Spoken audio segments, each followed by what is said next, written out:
Hello friends, तो आज हम लोग बात करने वाले हैं रोटेट एरे प्रॉब्लम की। तो यहाँ पे हमारे पास प्रॉब्लम क्या है कि हमारे पास एक एरे दिया हुआ है जिसका हमें साइज दिया हुआ है n इक्वल टू 6 हमें साइज दिया हुआ है और एक हमें नंबर दिया है, हम उसको कह सकते हैं d या t या n, कोई भी नंबर हमें दिया हुआ है। जैसे यहाँ पे वैल्यू दी है 3, तो हमारे पास ये वैल्यू दी है 3, तो हमें इसको क्या करना है, रोटेट करना है। रोटेट करने का मतलब क्या है, हमें शिफ्ट करना है।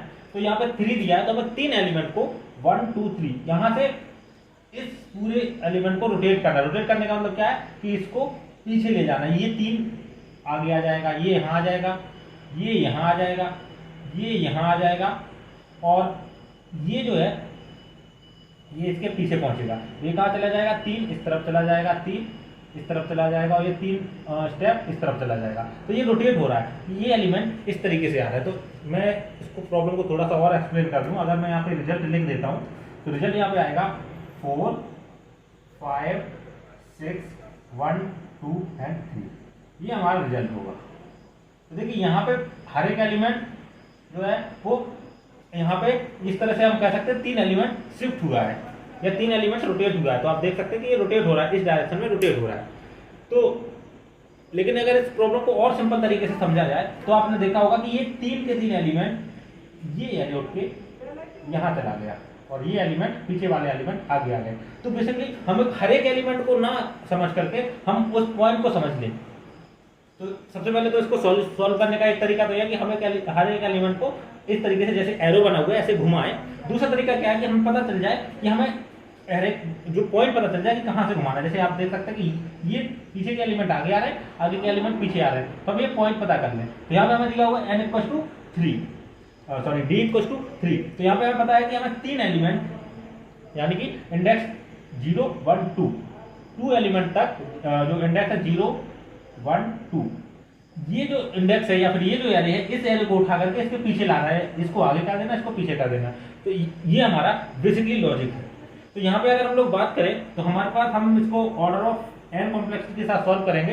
और अगर हम लोग स्पेस कॉम्प्लेक्सिटी की बात करें तो ऑर्डर ऑफ n में भी इसको सॉल्व कर सकते हैं और दूसरा ऑप्टिमाइज सॉल्यूशन है ऑर्डर ऑफ 1 में भी सॉल्व कर सकते हैं। तो ये सॉल्यूशन तो कोई भी सॉल्व कर देगा। अभी हम लोग देखेंगे कि इसको कैसे सॉल्व करना है, लेकिन ये सॉल्यूशन जनरली इंटरव्यू में पूछा जाता है। वो आपसे बोलेंगे कि स्पेस भी आपको एक्स्ट्रा नहीं लेना है।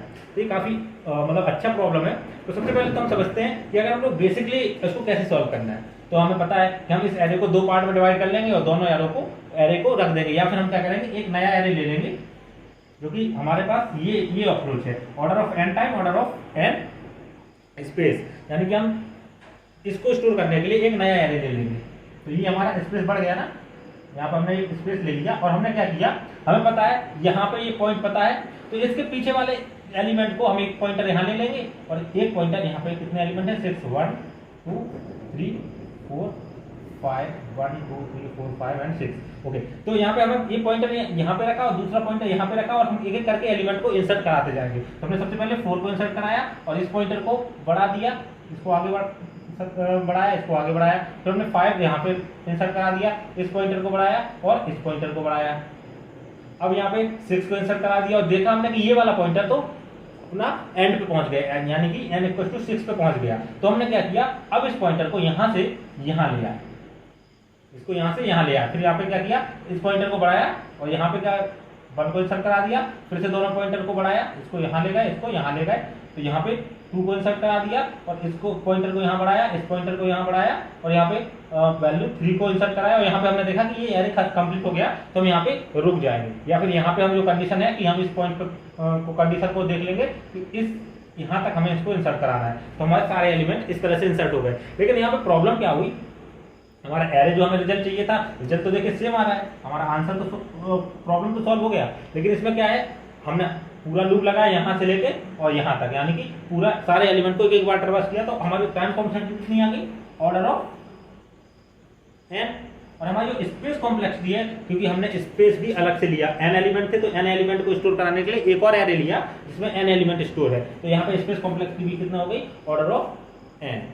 तो ये तो हमारा नॉर्मल सा सॉल्यूशन है जो आपको समझ में आ जाएगा। सिंपली आपको लूप लगाना है, या फिर यूँ समझिए कि इसको और सिंपल समझना है तो ऐसे समझ लीजिए कि एक छोटा एरे बनाइए, इन 3 एलिमेंट को रख लीजिए, दूसरे एरे में इन 3 एलिमेंट को रख लीजिए, फिर एक नया एरे बनाइए, उसमें इन दोनों एरे को उल्टा करके पहले इस एरे को मर्ज करिए, फिर इस एरे को मर्ज करिए। तो इन सारे जो सिनेरियो मैंने बताया, दोनों सिनेरियो, एक तो आप इस तरह से लूप लगा के पॉइंटर को आगे जिसका आगे सारे एलिमेंट यहाँ पे स्टोर करा सकते हैं, दूसरा आप इसको 2 टुकड़ों में बांट करके फिर इसको जोड़ सकते हैं। बट इन दोनों केसेस में क्या हो रहा है कि हमें एक्स्ट्रा स्पेस लेना पड़ रहा है, ये जो स्टोर कराने के लिए स्पेस है वो हमें लेना पड़ रहा है। लेकिन हम क्या चाहते हैं, हम चाहते हैं कि हम, ठीक है, टाइम कॉम्प्लेक्सिटी तो ऑर्डर ऑफ एन है, ऑप्टिमाइज है, बट हम चाहते हैं कि हमारा इसी एरे में इस तरह से अरेंज हो जाए कि हमें इसको दूसरे एरे में स्टोर ना कराना पड़े, ये स्पेस ना लेना पड़े। तो देखिए उसका इसको सोचिए कैसे कर सकते हैं। अप्रोच बहुत सिंपल है और जो कोड है वो बहुत ही ज़्यादा सिंपल है, बट थोड़ा सा सोचने में थोड़ा सा ट्रिकी होगा, लोगों को मतलब हम उस तरह से सोच नहीं पाएंगे। तो कोशिश कीजिए सोचने की, फिर मैं आपको इसका सॉल्यूशन बताता हूँ। बेसिकली अगर हम इसके सॉल्यूशन की बात करें तो मैं इसको सॉल्यूशन को समझाने के लिए थोड़ा सा और इसको डिटेल में लिखता हूँ। तो यहाँ पे हम क्या कर रहे हैं, मैं यहाँ पे पहले तो एरे बना देता हूँ 1 2 3 4 5 6। बेसिकली हमें क्या करना है, इन एलिमेंट को आगे लेके आना है। तो अगर हम इसको पूरा का पूरा रिवर्स कर दे तो क्या हो जाएगा, 6 5 4 3 2 1। यहाँ पे हमारा काम नहीं बनता। लेकिन अगर हम क्या करें, हम सिर्फ दोनों एरे जो हमें पता है कि इस पॉइंट से, हमें पता है कि इस पॉइंट से आगे के एलिमेंट और पीछे के एलिमेंट 2 अलग अलग पार्ट में डिवाइड है, हमें पता चलेगा डी से कि किस पॉइंट से शिफ्ट करना है। तो अगर हम इसको रिवर्स कर दें तो यहाँ पे क्या आ जाएगा 3 2 1। इस एरे को रिवर्स कर रहे हैं और इस एरे को अलग से रिवर्स, मतलब इस पार्ट को अलग से रिवर्स कर रहे हैं। तो यहाँ पे आ जाएगा 6 5 4 6 5 4। तो इससे फायदा क्या होगा, इससे फायदा ये होगा कि अब हम ये जो आंसर है ये हम कहीं भी ले जा सकते हैं इसको उल्टे फॉर्म में। तो अब हम क्या करेंगे, पूरे को रिवर्स कर देंगे। अब हम इस पूरे को रिवर्स कर देंगे। देखिए कितना सिंपल सा लॉजिक था। तो यहाँ पे देखिए 4 5 6 1 2 एंड 3। हमने क्या किया, सबसे पहले दोनों जो एरे के हिस्से थे उन दोनों को रिवर्स किया, फिर उनका रिजल्ट जो आया उसको रिवर्स कर दिया। मतलब एक बार रिवर्स किया और दोबारा रिवर्स किया तो वो सही से हमारा आंसर आ गया। अब आप सोच रहे होंगे तब तो हमने यहाँ पे ये हमारे पास ओरिजिनल एरे था, हमने ये नया एरे बनाया और फिर ये नया एरे बनाया, तो इसमें तो हमने और ज्यादा स्पेस ले लिया। बिल्कुल नहीं, हमने ये अलग से स्टोर नहीं कराया, नए एरे में स्टोर नहीं कराया, बल्कि उसी में हमने रिवर्स कराया। जैसे यहाँ पे एक एरे था, देखिए मैं इसको थोड़ा सा 1 2 3 4 5 एंड 6, ये हमारे पास एरे था। तो हमें पता है कि हमें किसी एक एलिमेंट के आगे हमें पता है कि इसकी वैल्यू कितनी है, डी की वैल्यू 3, यानी कि फर्स्ट सेकंड थर्ड एलिमेंट तक हमें शिफ्ट करने हैं। तो हम क्या करेंगे कि यहाँ इन दोनों को स्वैप कर देंगे। तो स्वैप करना बहुत आसान है।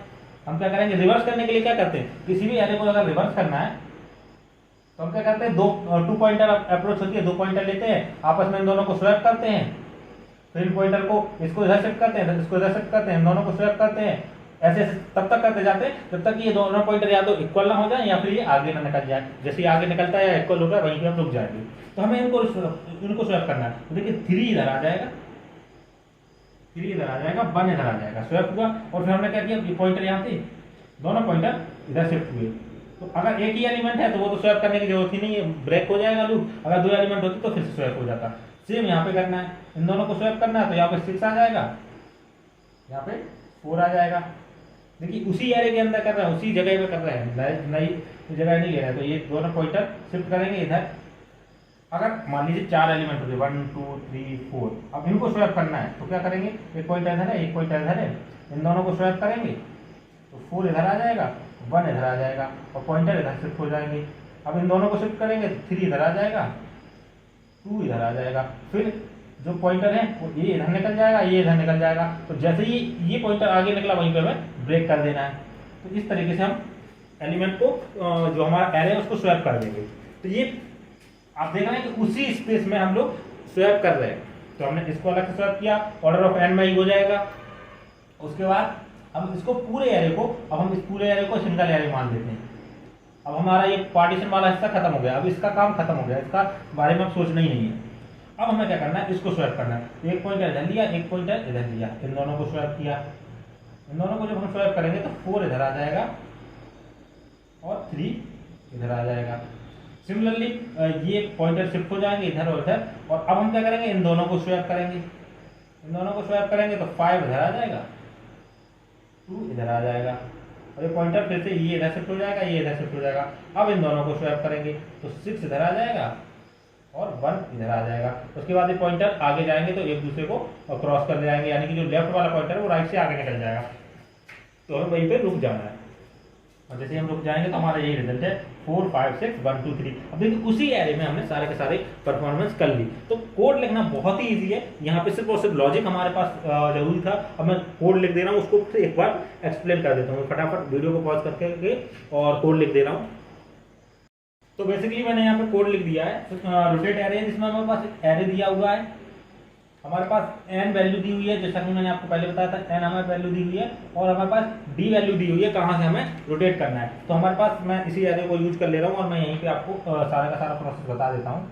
सबसे पहले हम क्या कर रहे हैं, हमने क्या किया, हमें पता चला कि ये d = कितना दिया है 3। तो हमें पता है कि हमें यहाँ से 2 एरे में डिवाइड करना है ना, 2 एरे हमारे ये बन जाएंगे जिनको हमें अलग अलग रोटेट करना है। तो पहले हम क्या करेंगे, इस एरे को रोटेट करने के लिए हम क्या करेंगे, लेफ्ट पॉइंटर को यहाँ पे इनिशियलाइज करेंगे, यानी कि 0 पे, लेफ्ट पॉइंटर को 0 पे इनिशियलाइज करेंगे। राइट पॉइंटर को कहाँ पे इनिशियलाइज करेंगे, d-1 यानी कि 3 - 1 2 पे, यहाँ पे हमने इनिशियलाइज करेंगे और उनको रोटेट कर देंगे। रोटेट कैसे करना है, सेम तरीका है, y left is less than equal to right. जब तक कि ये दोनों, ये जो लेफ्ट है, यहाँ पे इसका उल्टा बदलाव आप समझ सकते हैं कि लेफ्ट जब तक राइट से बड़ा नहीं हो जाता तब तक ही हमें ऑपरेशन परफॉर्म करना है। और यहाँ पे हम क्या कर रहे हैं, स्वैप कर रहे हैं। स्वैप क्या कर रहे हैं, एरे ऑफ लेफ्ट और एरे ऑफ राइट को आपस में स्वैप कर रहे हैं। तो यहाँ पे 3 आ जाएगा, यहाँ पे 1 आ जाएगा। लेकिन यहाँ पे आप इसकी जगह, हाँ, या तो जो मैंने सिंपल सा फंक्शन लिख दिया, तो स्वैप फंक्शन इसकी जगह, क्योंकि 3 जगह यूज हो रहा है, यहाँ भी यूज होगा, यहाँ भी यूज हो रहा है और यहाँ भी यूज होगा। तो आप इसको चाहें तो इस तरीके से भी लिख सकते हैं। इसमें 3 स्टेटमेंट है, हम एक वेरिएबल ले लेंगे इंटीजर टाइप का, इंटीजर टेम्परेरी वेरिएबल, उसमें हम क्या करेंगे, एरे ऑफ लेफ्ट स्टोर करा देंगे, और यहाँ पे एरे ऑफ लेफ्ट में क्या डाल देंगे, स्वैप का आपको फंक्शन पता होगा, नॉर्मली स्वैप कर रहे हैं तो यहाँ पे एरे ऑफ राइट डाल देंगे, RIEST राइट। और यहाँ पे क्या करेंगे, एरे ऑफ राइट में क्या करेंगे, वापस से टैब डाल देंगे। तो ये स्वैप का बेसिकली जो मतलब है।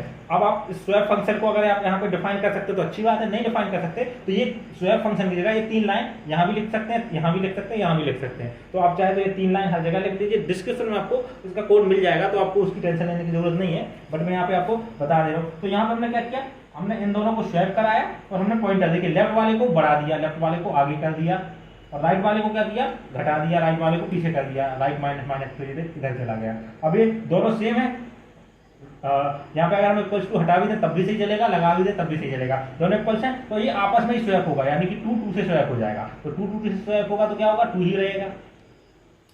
या फिर आप चाहे तो इस इक्वल्स टू को हटा देंगे तब भी हमारा कोड सही चलेगा। तो इस तरीके से आप, ये हमारा पहला एरे रोटेट हो गया। सेम लॉजिक यहाँ पे है, बस हमने क्या किया, लेफ्ट वाले को d यानी कि 3, यहाँ पे लेफ्ट वाले को इधर ले आए, राइट वाले को n-1 यानी कि यहाँ ले आए, और सेम ऑपरेशन परफॉर्म किया। तो यहाँ पे 6 हो जाएगा, यहाँ पे 5 हो जाएगा, यहाँ पे 4 हो जाएगा, सेम ऑपरेशन परफॉर्म किया। अब हमने क्या किया, हमें पता चल गया कि ये रोटेट हो गया। अब हमें पूरे एरे को रोटेट करना है, तो लेफ्ट वाले को हमने सबसे शुरू में यहाँ पे डाल दिया, राइट वाले को यहाँ पे डाल दिया, और सेम फंक्शन रोटेट वाला फंक्शन चला दिया सेम कॉन्सेप्ट के साथ। तो ये हमारा पूरी तरह से रोटेट हो जाएगा। तो आई होप कि आपको ये कोड भी समझ में आया होगा, लॉजिक भी समझ में आया होगा। अगर आपको वीडियो पसंद आए तो इसको लाइक जरूर कीजिए। आपको अभी भी कोई डाउट है तो आप कमेंट बॉक्स में बता सकते हैं। और अगर आपने अभी तक चैनल को सब्सक्राइब नहीं किया तो इसको सब्सक्राइब कर दीजिए, और मिलते हैं नेक्स्ट वीडियो में। Thank you for watching.